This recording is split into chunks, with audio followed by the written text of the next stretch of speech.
Mike Brown, the former FEMA director. Joining us here is the former FEMA director. History, I think, was very unkind to you, my friend. Very unkind. Mr. Brown, thanks for being with us. This is Michael Brown Unplugged. We are so close to be able to do some incredible things for this country. Incredible things. I just spoke at Dartmouth on healthcare at the medical school, or not, I guess I wasn't actually on the campus, but the people from the medical school were at the, I want to be clear, I'm not going nuts. I'm not sure whether it was a medical school or where the hell I spoke, but it was on the campus. I think when you have to explain to everybody that you're not going nuts, you might indeed be going nuts. That's former Vice President Joe Biden speaking somewhere. I don't know. Just call me skeptical. This all stems from the story that I ran. You may have heard, if you've listened to yesterday's podcast. He was in New Hampshire, Keene, New Hampshire. Thought he was in Vermont, or maybe he was in Vermont. Thought he was in New Hampshire. The bottom line is Joe didn't know where he was, and now today he's out explaining to everybody, hey, I'm not nuts. All right, well, if you have to explain to everybody you're not nuts, well, indeed, then you just might be nuts. Let's go to CNN for a moment. You may have heard the Amazon rainforest is burning, and we're all going to die. An 80% increase in fires just over the last year alone. And this comes, of course, after the hottest July our planet has ever seen. I want you to take a look at these pictures showing the smoke from space. These are images from high above covering huge parts of South America. Now, this isn't an act of God. It's farmers and ranchers intentionally destroying the land for more development. The Amazon basin is, of course, known as the lungs of the world. It provides 20% of the oxygen for the entire planet. And that lie, that the Amazon provides 20% of the oxygen for the entire planet, has been repeated incessantly since the whole fire started. Now, the running storyline, repeated in this CNN soundbite you just listened to, is that the Amazon produces 20% of the world's oxygen. Well, that's just wrong. It's an emergency, a criminal act, a global challenge, but the 20% is just not right. It's actually even less than a third of that. From Climate Nexus, coverage of the fires raging in the Amazon rainforest are incredibly concerning, but many stories describing the fires include the inaccurate figure that the Amazon represents, 20% of the planet's oxygen production. Multiple climate scientists have pointed out that this is wrong. Let's just pause for a moment in Climate Nexus' story.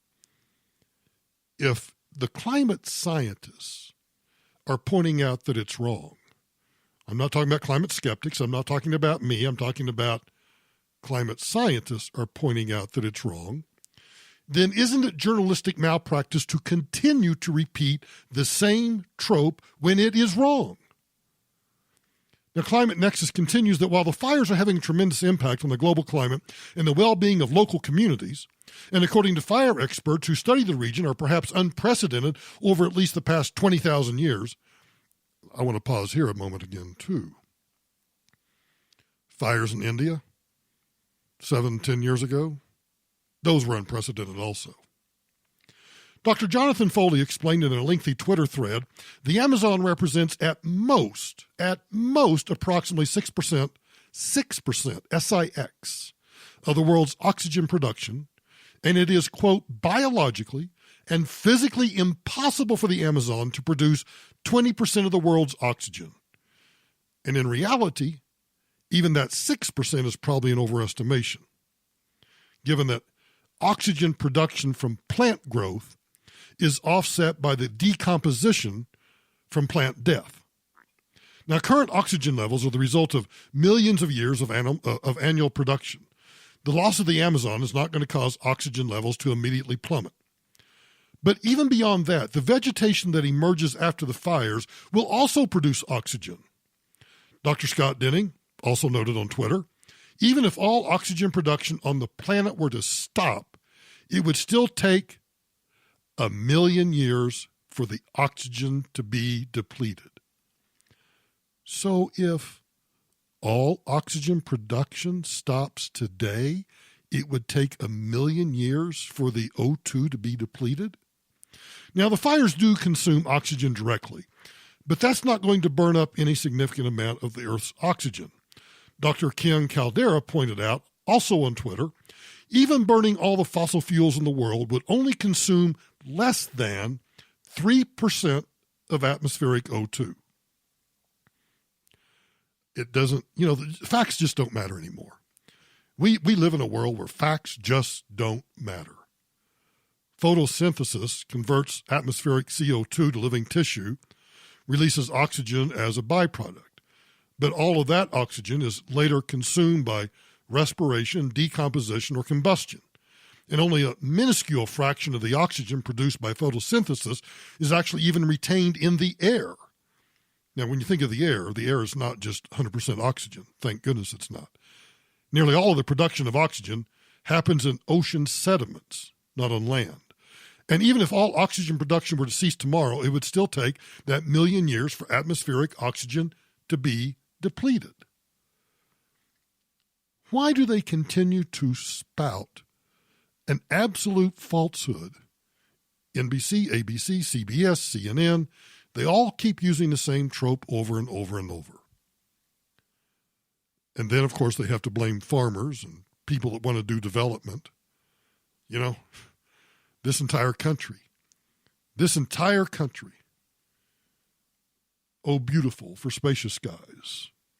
From sea to shining sea, for purple's mountain's majesty, for those waving lands of grass, waving sea of grains, whatever it was. There's been a whole hell of a lot of development in this country since it was covered with nothing but grasslands and forest lands. There were no highways, byways, there were no roads, there were no railroads, there was no urban development, there were no cars, there was nothing. And yet, here we are, doing just fine. Now, do I just sit here and say, I want to see the Amazon rainforest destroyed? No, I don't. On the other hand, do I want to see poor dirt farmers in Brazil being able to eke out a living? Why, yes, I do. I actually do. And I think if they do, it's not going to be the end of civilization as we know it. Unless you're listening to ABC, CBS, NBC, CNN, and all the rest, which is why I try not to except when I'm doing show prep or podcast prep or whatever you call it. Hang on, I'll be right back. Speaking of fake news, I woke up this morning to a tweet, and it was all over the interwebs, that apparently I can no longer go eat at Olive Garden because Olive Garden is, donating to Trump's 2020 re-election campaign. Now, when I read that Olive Garden was contributing to Trump's re-election campaign, I thought, well, maybe for lunch I should go to the Olive Garden. Tamara kind of likes to go, but I really don't like the Olive Garden. But, to each his own, right? And if Tamara wants to go to Olive Garden, I'm going to go to Olive Garden. But I particularly wanted to go to Olive Garden because I thought, oh, wow, they're supporting Trump's 2020 re-election campaign. And then I thought, what a stupid reason to go to the Olive Garden if I don't like it. Why would I go simply because they've given money to Trump's re-election campaign? And then, just like we discovered that the Amazon is not eating up or is not supplying 20% of the Earth's O2, we now find out that, well, according to Olive Garden, in a tweet on Sunday night at 8:26 p.m., we don't know where this information came from, but it is incorrect. Our company does not donate to presidential candidates. Now, it explains why some are so easily manipulated into believing, Russia. Because they'll believe anything crazy people say on social media, and they never check. And it will probably actually bring more people to the restaurant. According to Fox News, a viral tweet about Olive Garden funding President Trump's 2020 re-election bid is wrong, the company says. Over the weekend, a tweet which has since been deleted, I think it was a professor from some school in California. Some professor at a school in California. That's all you need to know right there. Over the weekend, a tweet, which has since been deleted, called for a boycott of the restaurant chain, alleging it was funding Trump's re-election in 2020 that went viral, prompting thousands of users on the platform to claim that they were done with the Olive Garden. After the tweet grew in popularity, Olive Garden finally responded, denying the claim it was supporting Trump's re-election bid and stating it was unsure why the news was even spreading. Which begs the question, do we now really live in a country where we have to decide where we can eat or not eat based upon what the campaign contributions are of that particular entity?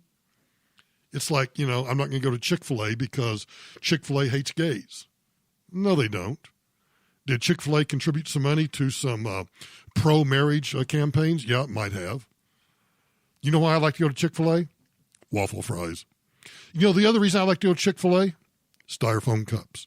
Oh, the real reason why I like to go to Chick-fil-A?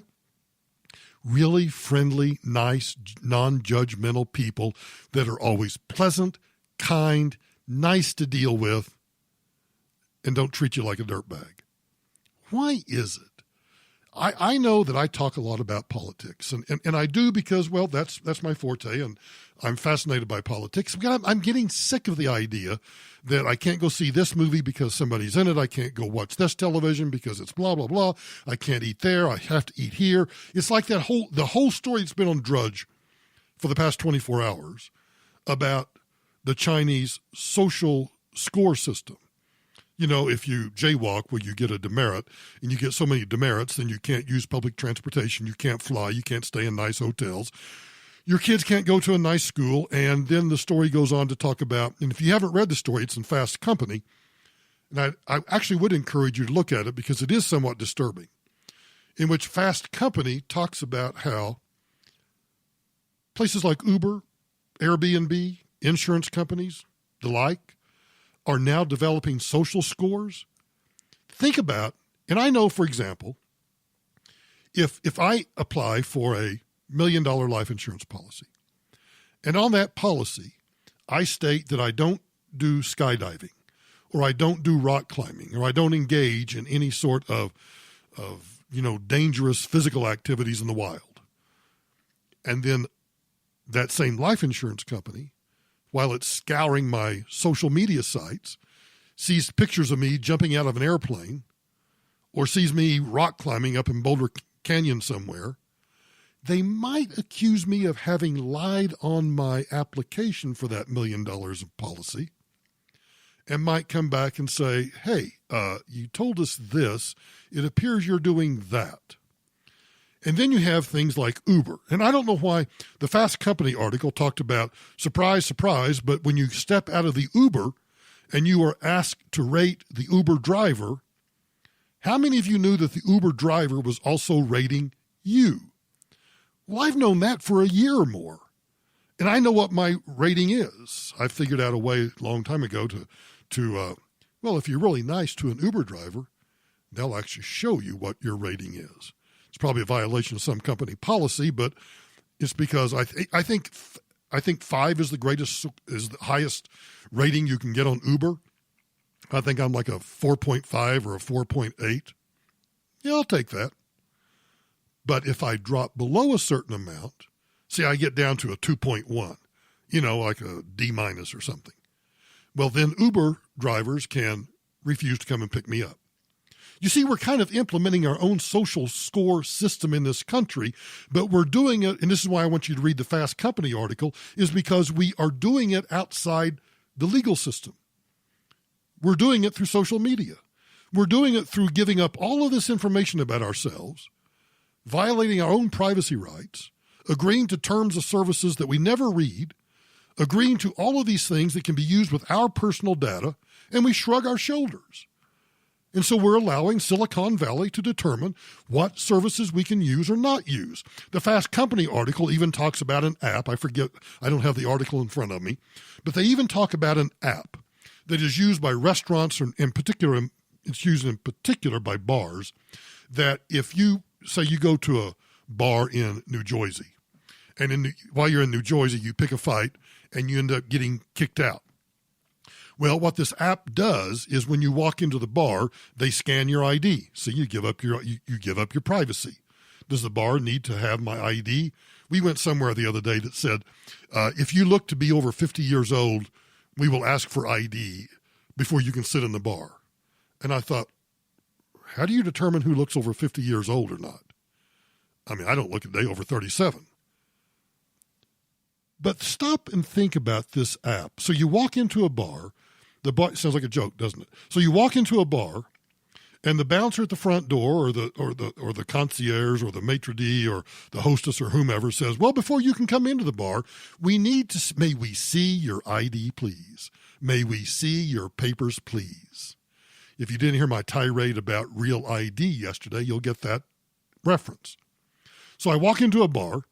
The hostess says, "May I see your driver's license?" They scan my driver's license. They get the information, and they see whether or not I've caused trouble at other bars. And then they can make the decision about whether to serve me or not. Now, here's what I find fascinating about that. One, you willingly give up your privacy by allowing the bar to scan your ID. You allow a bar to pick and choose who they're going to serve and not serve based upon your behavior. Well, now, wait a minute. What if I'm a black guy trying to walk into that bar? What if I'm a handicapped person? What if I'm a gay person? What if I'm a transsexual? What if I'm I don't know all of the 37,000 genders, but what if by chance I'm gender number 267 and the bar says, "No, we're not going to serve you"? Can I now sue the bar for not serving me? Not because of, being a member of a protected class, but because they've decided that, well, I was rowdy somewhere else, and so they don't want to take a chance on me coming in that bar. If I walked up to a bar and they wanted to scan my ID to do that, I'd turn around and walk away. I would make the decision not to walk into that bar. But what's different? Explain to me what's different in a bar being able to refuse service based on past activity, which may or may not be true because you have no control over what information is entered into that app by the other bar where you allegedly caused some sort of disturbance. So you have no due process rights. But because it's a private organization, a bar. But isn't a bar a public accommodation? So what about a restaurant? What if a restaurant uses that app? Can they now refuse to serve me even if I happen to be a member of a protected class? I'm black, I'm Hispanic, I am gender number 37, I am handicapped, I am female, I'm over 70 years old, or whatever it might be. It's insanity what we're doing to ourselves in this country. It is utter insanity. On Sunday night, Tamara and I watched 60 Minutes, and they had a section on, or a segment on Tim Green. Tim Green, I think he used to play for, well, I know he's a linebacker, and I apologize. I don't remember because I'm not a pro football guy. But he's been diagnosed with ALS, Lou Gehrig's disease. And it was a pretty emotional interview about, he talked about, the hits that he had made, how many, he had, dozens, if not hundreds of concussions in his NFL career. And now he's been diagnosed with ALS, and he is slowly but certainly dying because of the ALS. It's a disease for which there is no treatment. If you're not familiar with Lou Gehrig's disease, your muscles just lose their ability to function.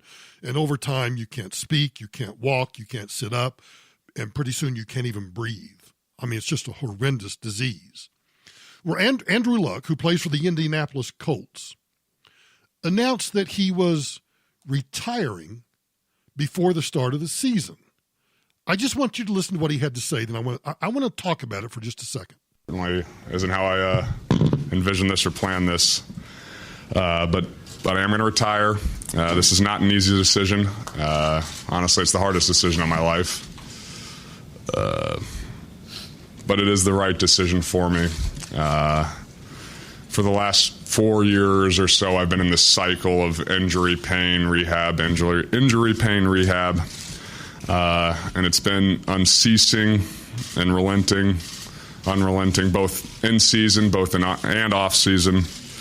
And I felt stuck in it. And the only way I see out is to no longer play football. It's taken my joy of this game away. And this.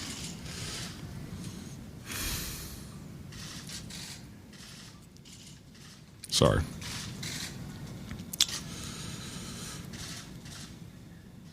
Emotional. I've been stuck in this process. I haven't been able to live the life I want to live. Taking the joy out of this game. And after 2016, where I played in pain and was unable to regularly practice, I made a vow to myself that I would not go down that path again. I find myself in a similar situation, and the only way forward for me is to remove myself from football in this cycle that I've been in. Come to the proverbial fork in the road. And I made a vow to myself that if I ever did again, I would choose me in a sense. It's very difficult. I love this team. I love my teammates, the folks in our building, the fans, the game of football. And as part of this team, as a member of this team, and because of how I feel, I know that I am unable to pour my heart and soul into this position, which would not only sell myself short, but the team in the end as well. And it's sad, but I also have a lot of clarity in this. It's been a difficult process, but my wife, my family, my friends, Mr. Ballard, Mr. Irsay, the Irsay family, and Frank Reich have been incredibly helpful, supportive, and I'm so grateful for them. I just want to stop it right there. That's enough. I want you to hear the entire, well, not the entirety, but I want you to hear the majority of his statement, because he's making a decision based upon the fact that he is going through this cycle of injury, rehab, playing, injury, rehab, playing, and it's taking a toll on him mentally, physically. It's taking a toll on his family. And he very well may have seen the segment on Tim Green. This story really bothers me, and I want to tell you why it bothers me. As I said, I'm not a big pro football fan. I'll watch it, and I don't hate it. It's just not my favorite. Give me a baseball game any day. But here's what bothers me about the story, and I think it's a problem that personifies what's wrong with our country and our society. In this pained interview in which he announces that he's leaving the team that he loves, the sport that he loves, he's 29 years old. The fans booed him when he left the stadium. As he walked off the field, he was booed by the very people that he played for. Now, I know that professional football is a business. And I know that many fans don't understand it as a business. I don't know what the current going rate is for a Denver Broncos, for that matter, a Indianapolis Colts ticket. I don't know. I don't care. I do know that it's relatively expensive.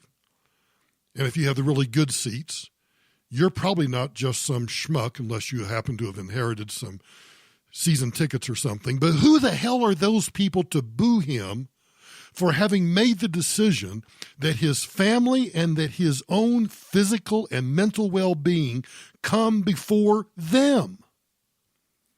How narcissistic do the fans have to be to boo this man for the decision that he has made to walk away from football in an attempt, I think, probably to save his own life? Booed him. I think that kind of encapsulates what's wrong with our society. Nobody thinks about the individual. Nobody thinks. Of course, I could go off on a tangent here about Democrats and identity politics, but I don't. I want to talk about individuals. Every person, every individual goes through really good times. They go through really bad times. I don't care how much money you have or how little money you have. We all have the same emotions, and to some degree, we all have the same problems.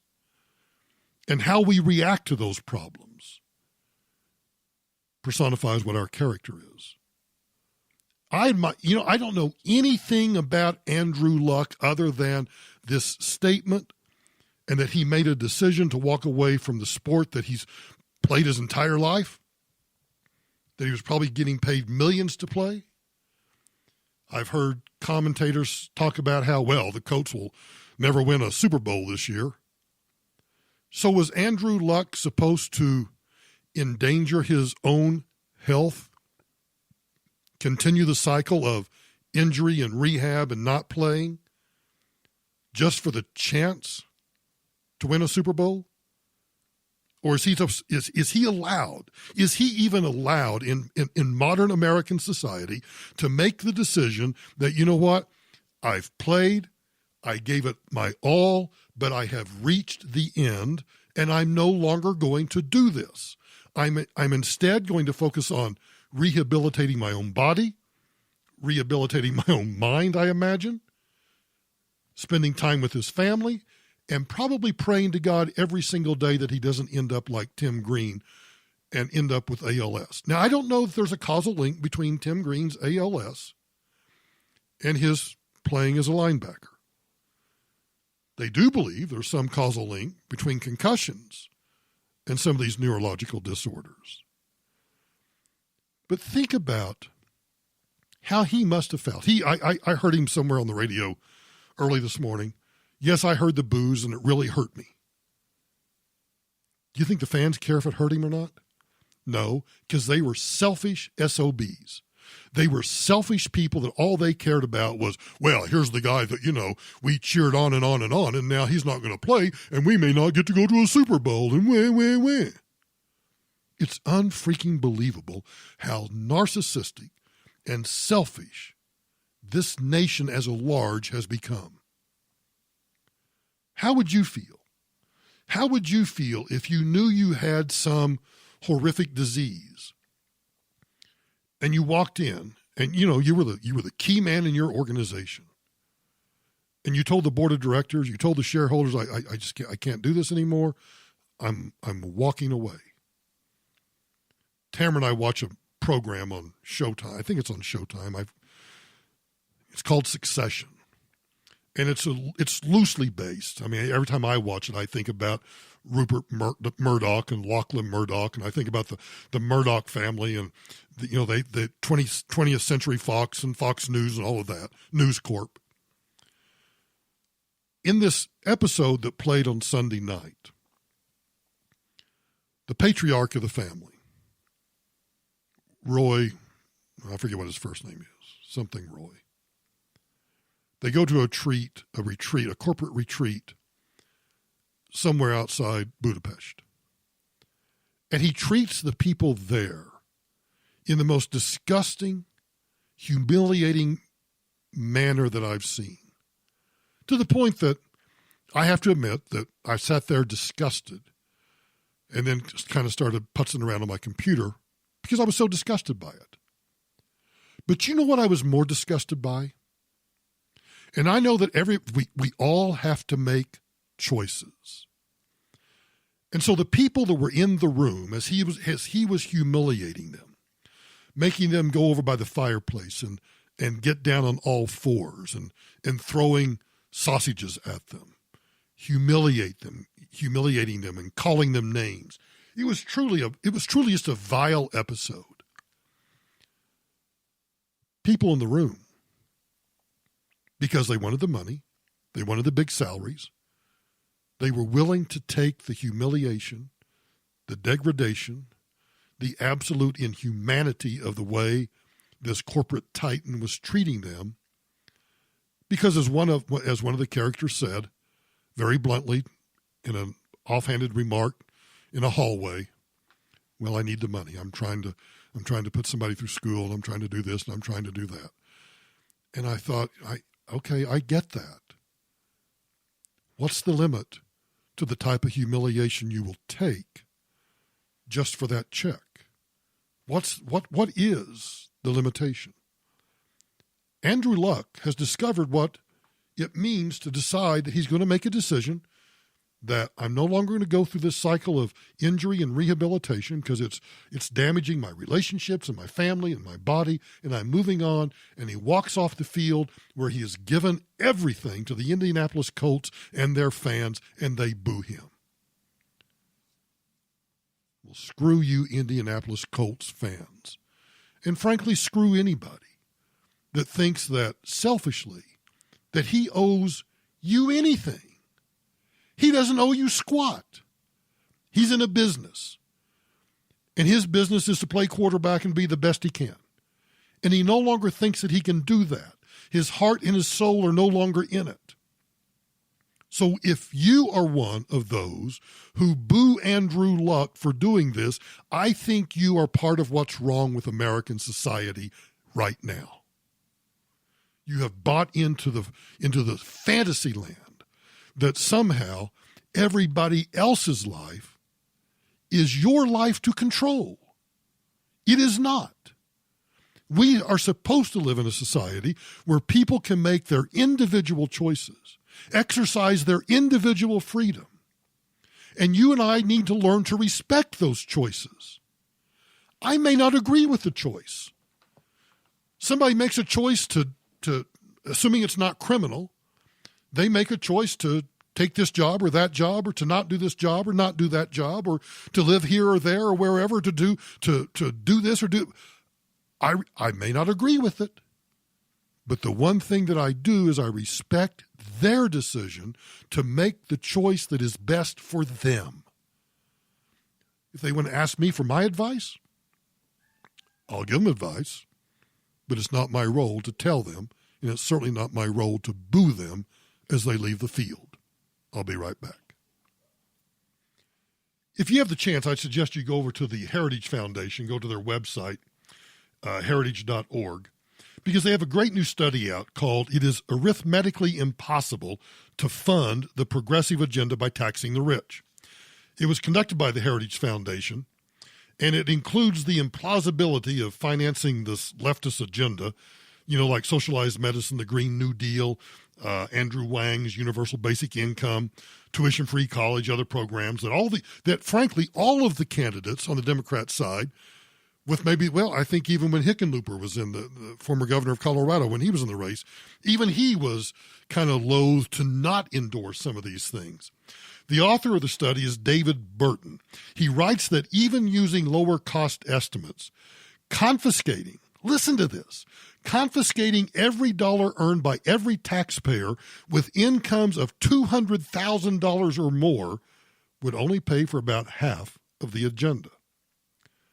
So even when you lowball the cost of the socialist programs, we can't finance them by only taxing the wealthy.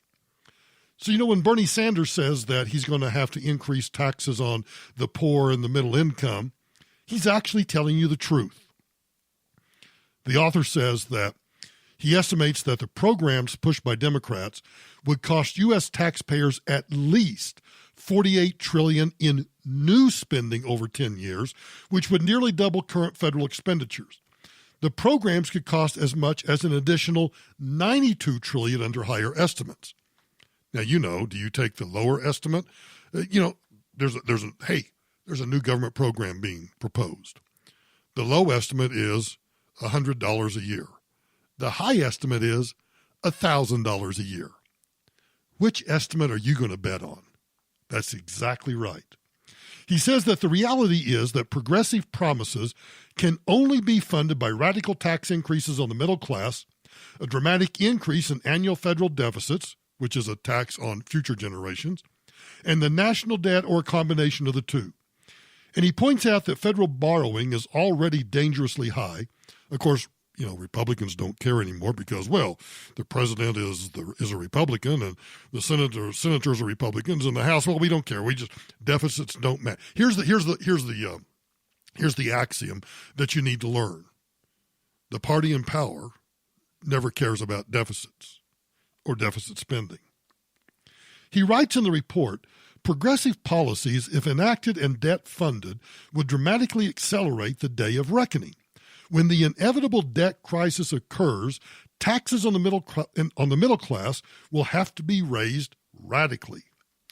Now, even if all income more than $200,000 earned by individuals and businesses were seized by the federal government the next 10 years, the cost of the Democrat agenda would still fall between $13 and $67 trillion short of required money.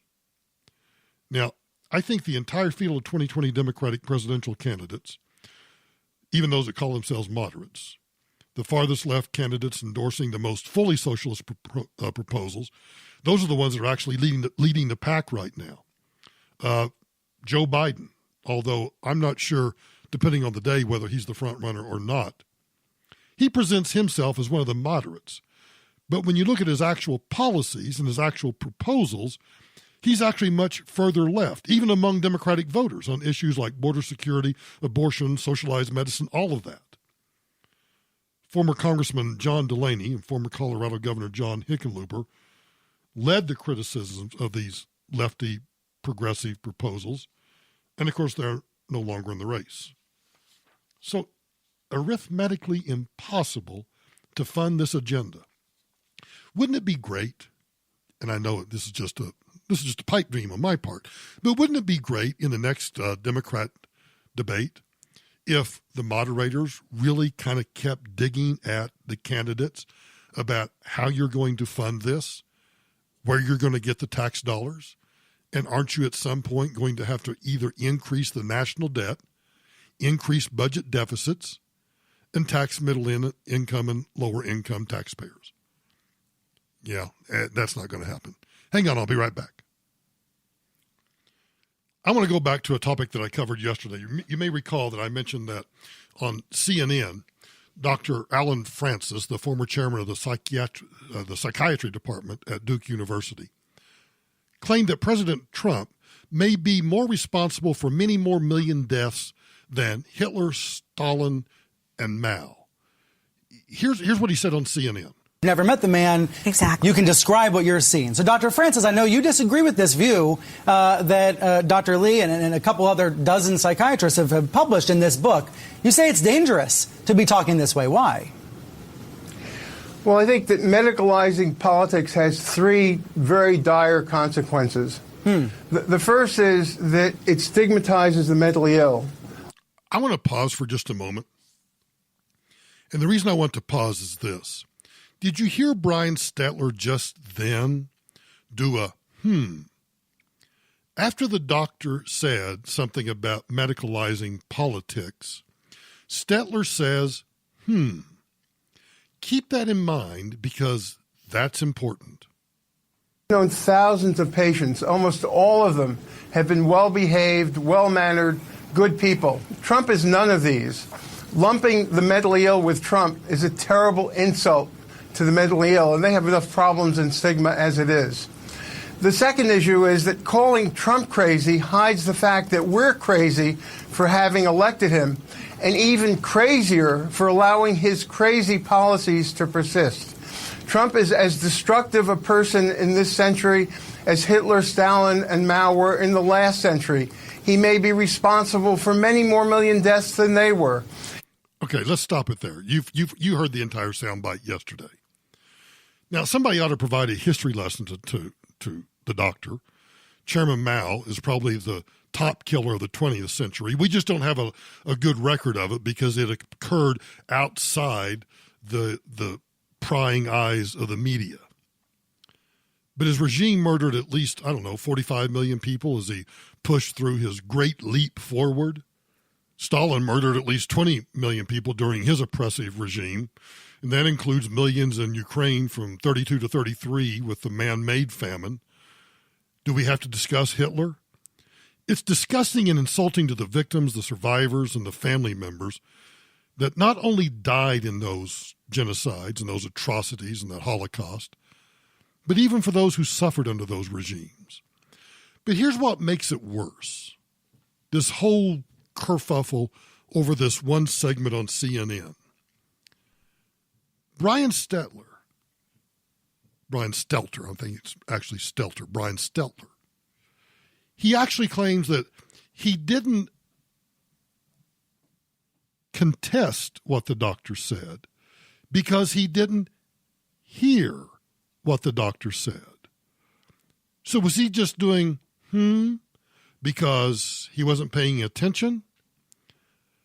He tweeted out, "I agree that I should have interrupted after that line. I wish I had heard him say it," he writes in a tweet. But I was distracted by technical difficulties. That's why the show open didn't look the way it normally does. I had two computers at the table, etc. Not hearing the comment is my fault. Well, that's kind of weird because at the end of the video, Stetler actually responds to the doctor.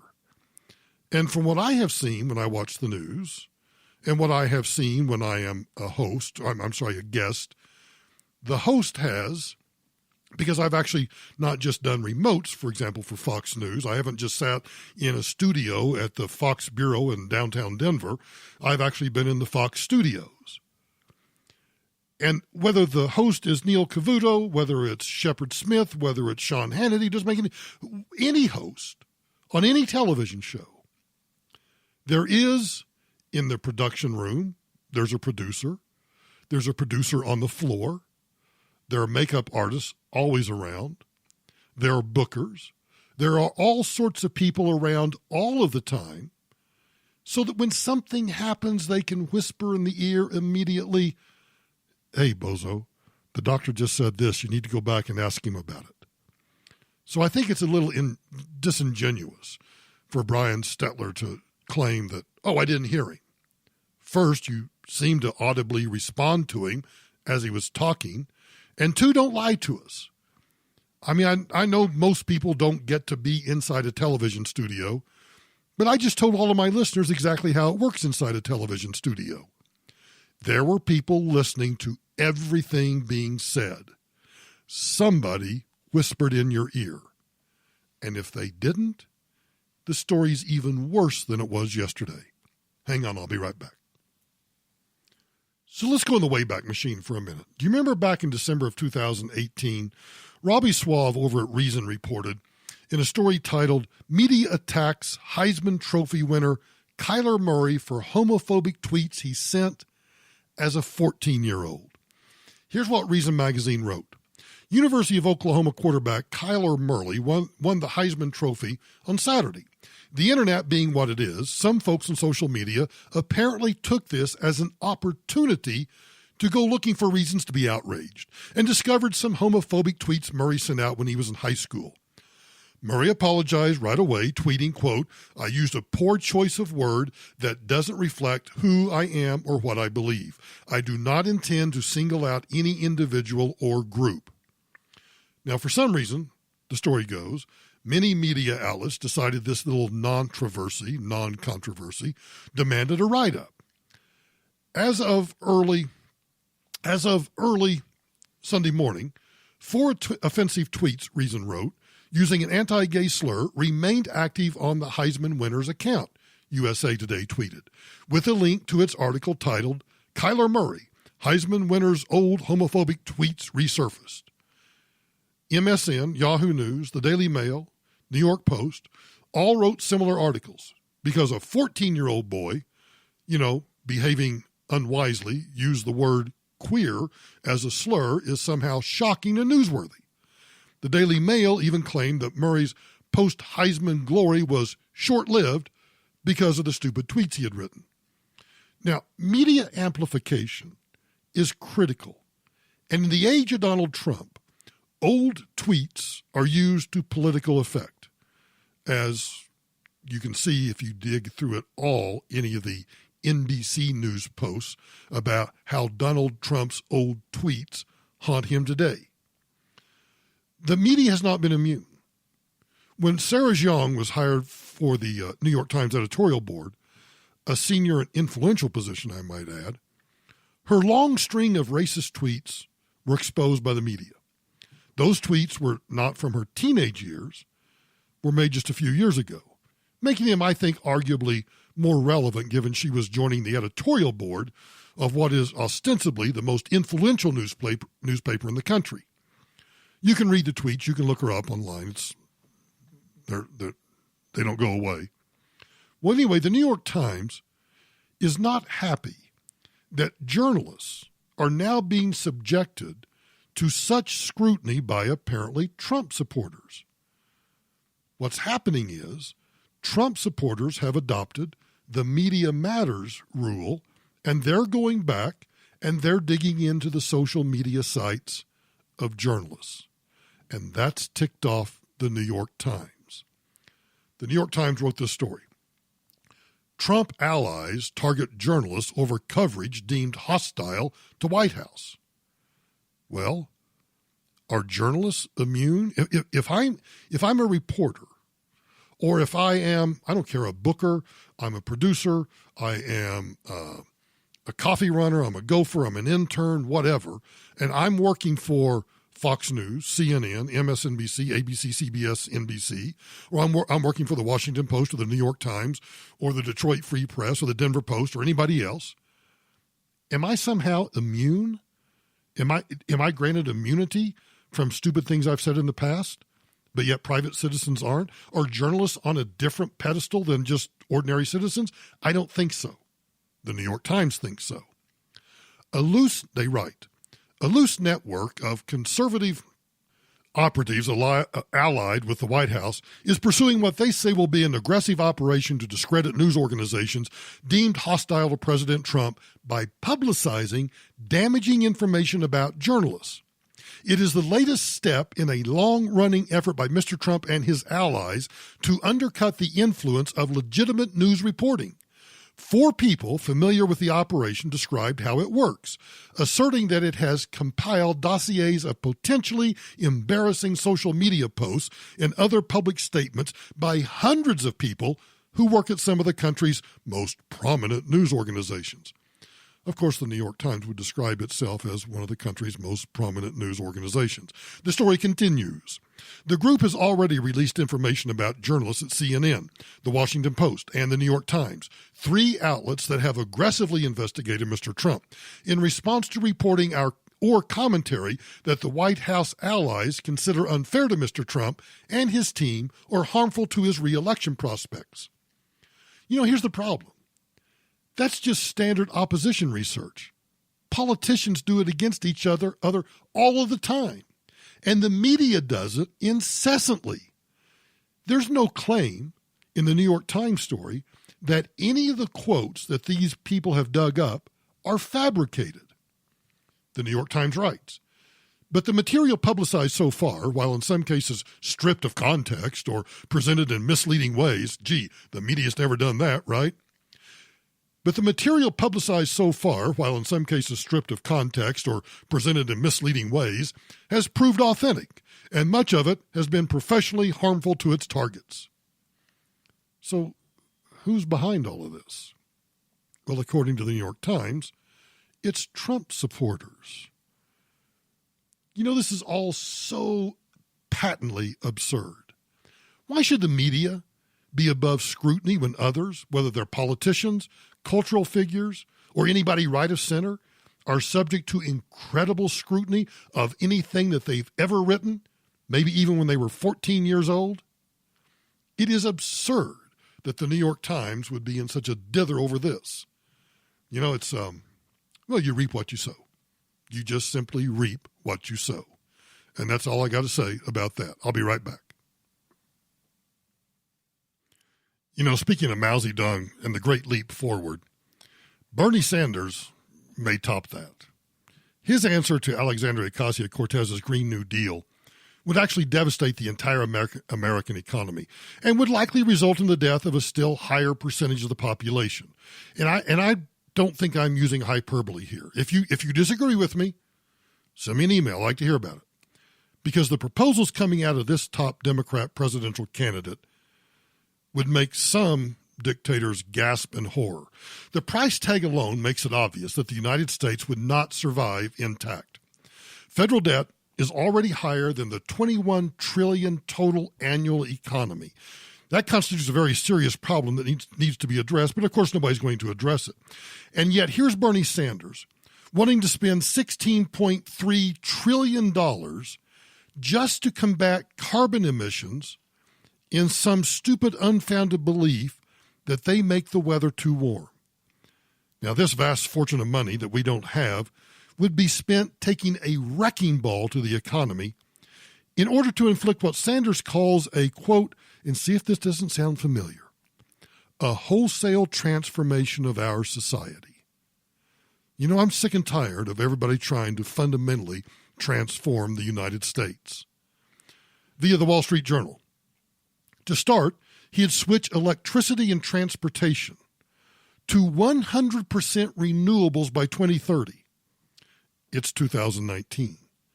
That's 11 years away. Transportation to 100% renewables? Solar panels on jetliners? Windmills on jetliners? What do we do? What? He would ban fracking, ban drilling offshore. He would ban drilling on federal lands. He would ban imports and exports of fossil fuels. He would cancel oil pipelines already being built, and he would halt permitting of new fossil fuel extraction, transportation, and refining infrastructure. Okay, what are the consequences of that? Well, energy would become prohibitively expensive if available even at all. Lights would go out across the country. Yet he promises, this is the cognitive dissonance I don't get, yet he promises that electricity would be virtually free. Now, when you put the word virtually and free together, I'm not sure, does the word free work like magic to energize his supporters?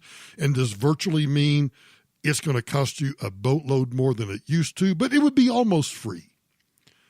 Now, anybody that truly believes that carbon dioxide is harmful really ought to be advocating for nuclear energy, which produces virtually none of it. It's economically feasible and has less impact on the environment than wind or solar, but not Bernie. You see, because according to Bernie, nukes would be phased out. He calls it a false solution. A false solution to a false problem would be fitting for somebody as stupid as Bernie Sanders.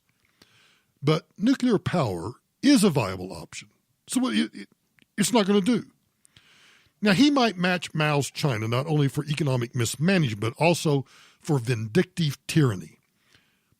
Wall Street Journal. Bernie Sanders says that fossil fuel companies driven by greed have evaded taxes, desecrated tribal lands, exploited workers, and poisoned communities.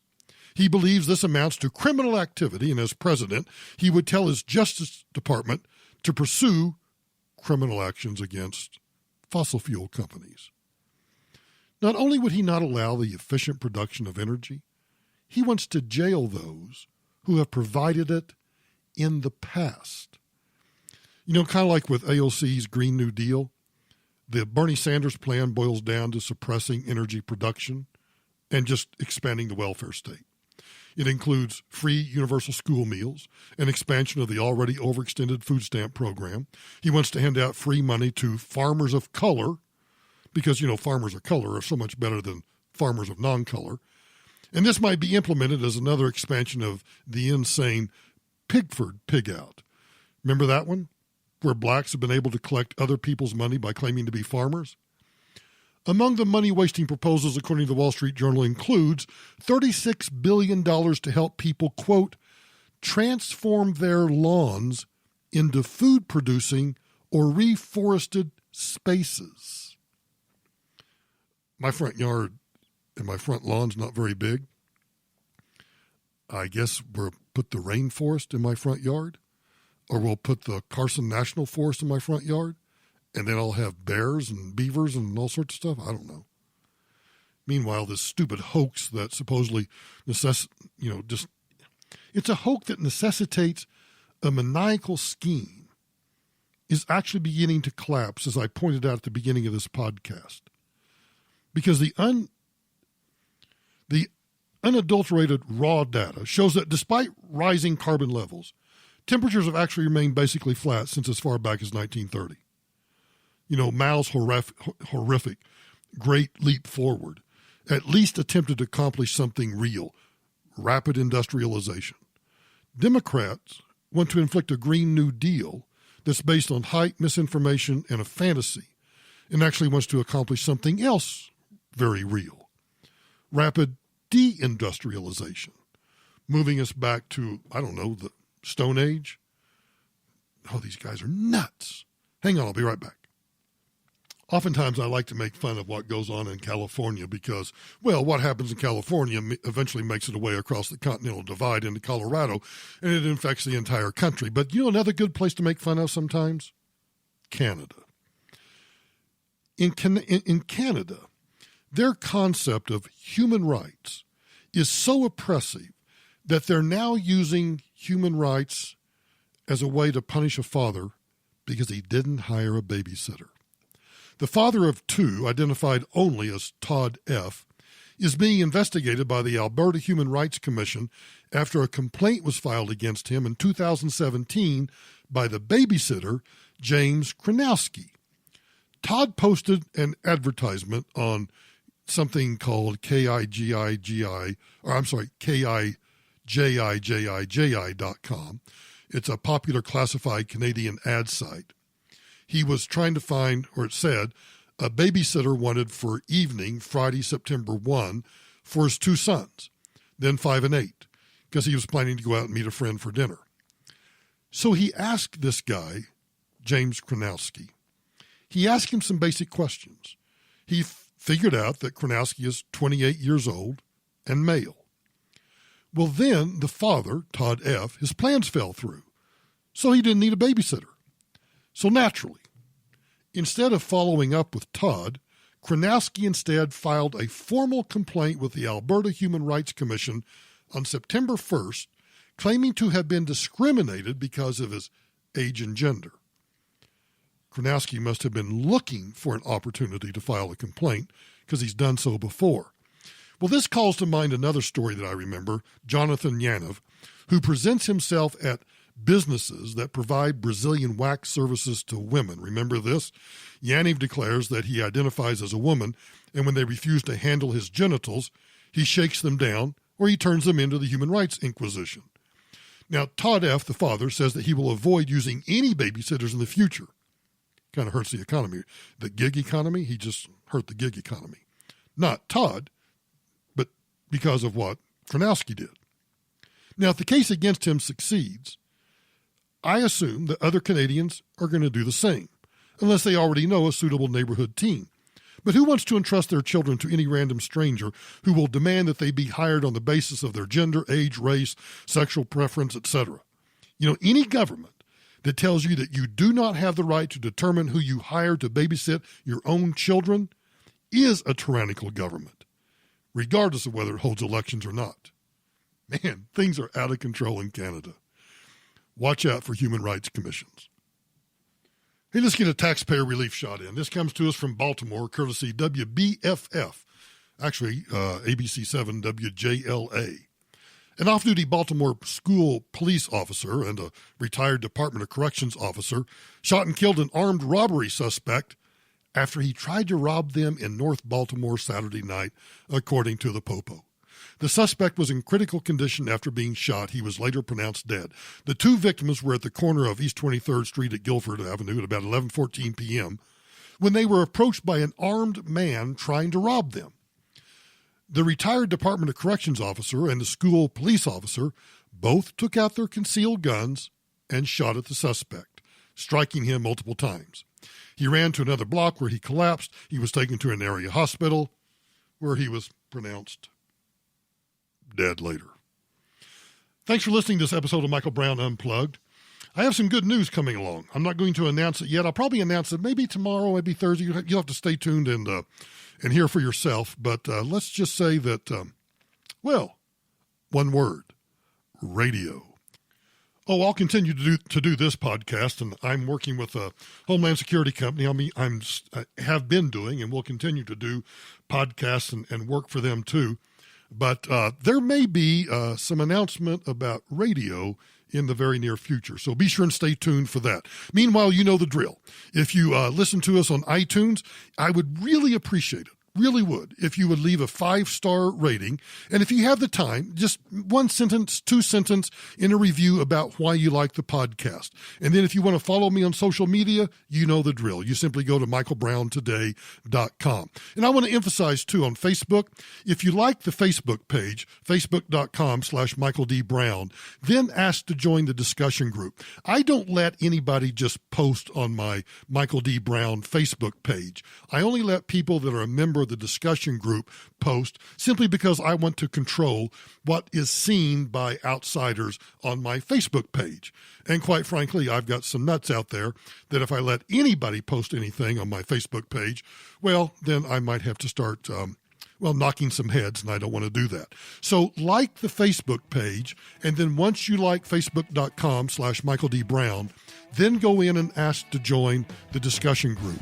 And Steve and I will check you out, see who you are, and if you pass the vetting process, we'll let you in. It's pretty strict. It's like getting a top secret, special compartmentalized information,